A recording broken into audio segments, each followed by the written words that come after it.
اعوذ باللہ من الشیطان الرجیم بسم اللہ الرحمن الرحیم السلام علیکم ورحمۃ اللہ وبرکاتہ۔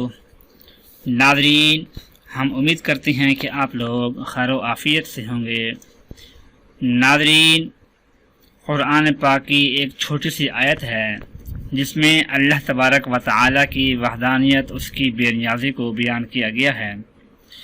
اور اس کے پڑھنے کا مقصد بیان کیا گیا ہے کہ جس مقصد کے لیے بھی اس آیت کو انسان پڑھ لے گا اس کا وہی مقصد پورا ہو جائے گا۔ تو اس میں ہم بات کرتے ہیں کہ کسی بھی کوئی حاجت ہے، کسی بھی کوئی خواہش ہے، کوئی انسان ہے، اس کی کوئی خاص کوئی ضرورت ہے اس کی جو پوری نہیں ہو پا رہی ہے، اور وہ چاہتا ہے کہ میں کوئی ایسا عمل کروں کہ جس سے میری ساری حاجتیں، ساری ضرورتیں، ساری خواہشات پوری ہو جائیں، اور وہ بھی بہت جلدی، بغیر کسی بڑی محنت کے، بغیر کسی بڑی کوشش کرنے کے۔ تو اس کے لیے سب سے پہلے یہ بات ہے کہ اپنے اندر دل یقین بٹھا لیں کہ اللہ تبارک و تعالیٰ کا جو کلام ہے یہ برحق ہے، اس میں سے جو بھی ہم پڑھیں وہ سچا ہوگا، اور جس مقصد کے لیے بھی اس کو ہم پڑھیں گے ہمارا وہ مقصد، ہماری وہ جائز خواہش، ہماری وہ ضرورت ضرور پوری ہو جائے گی۔ تو پھر اس کے بعد آپ یہ عمل کر لیں، انشاءاللہ آپ کے اس عمل کرنے کی برکت سے جس مقصد کے لیے بھی آپ نے یہ عمل کیا ہوگا وہ مقصد آپ کا لازمی پورا ہو جائے گا۔ وہ عمل یہ ہے، قرآن پاک کا آخری پارہ ہے عما یتساءلون، اس میں ہے سورۃ الاخلاص، سورۃ الاخلاص کی آیت نمبر 2۔ اعوذ باللہ من الشیطان الرجیم، اللہ الصمد اللہ الصمد اللہ الصمد، اللہ بے نیاز ہے۔ اس آیت کو آپ نے پڑھنا ہے، یہ کوئی لمبی چوڑی آیت نہیں ہے، بہت ہی مختصر ہے، اور انسان ایک سیکنڈ کے اندر بھی اس کو پڑھ سکتا ہے کہ اللہ الصمد اللہ الصمد، یعنی ایک منٹ میں کم از کم 50 سے 55 مرتبہ اس آیت کو پڑھ سکتا ہے انسان۔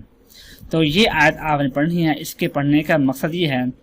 کہ صبح کی نماز پڑھنے کے بعد، اور آپ نے جس کام کے لیے گھر سے نکلنا ہے، جس خواہش کے لیے گھر سے نکلنا ہے، اس سے پہلے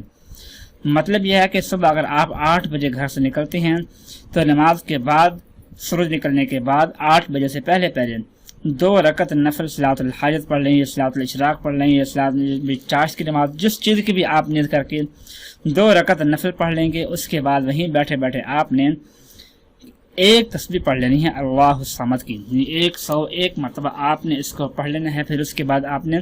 اپنے مقصد کو ذہن میں رکھ کر دعا کرنی ہے، اور پھر اس کے بعد معاملہ اپنا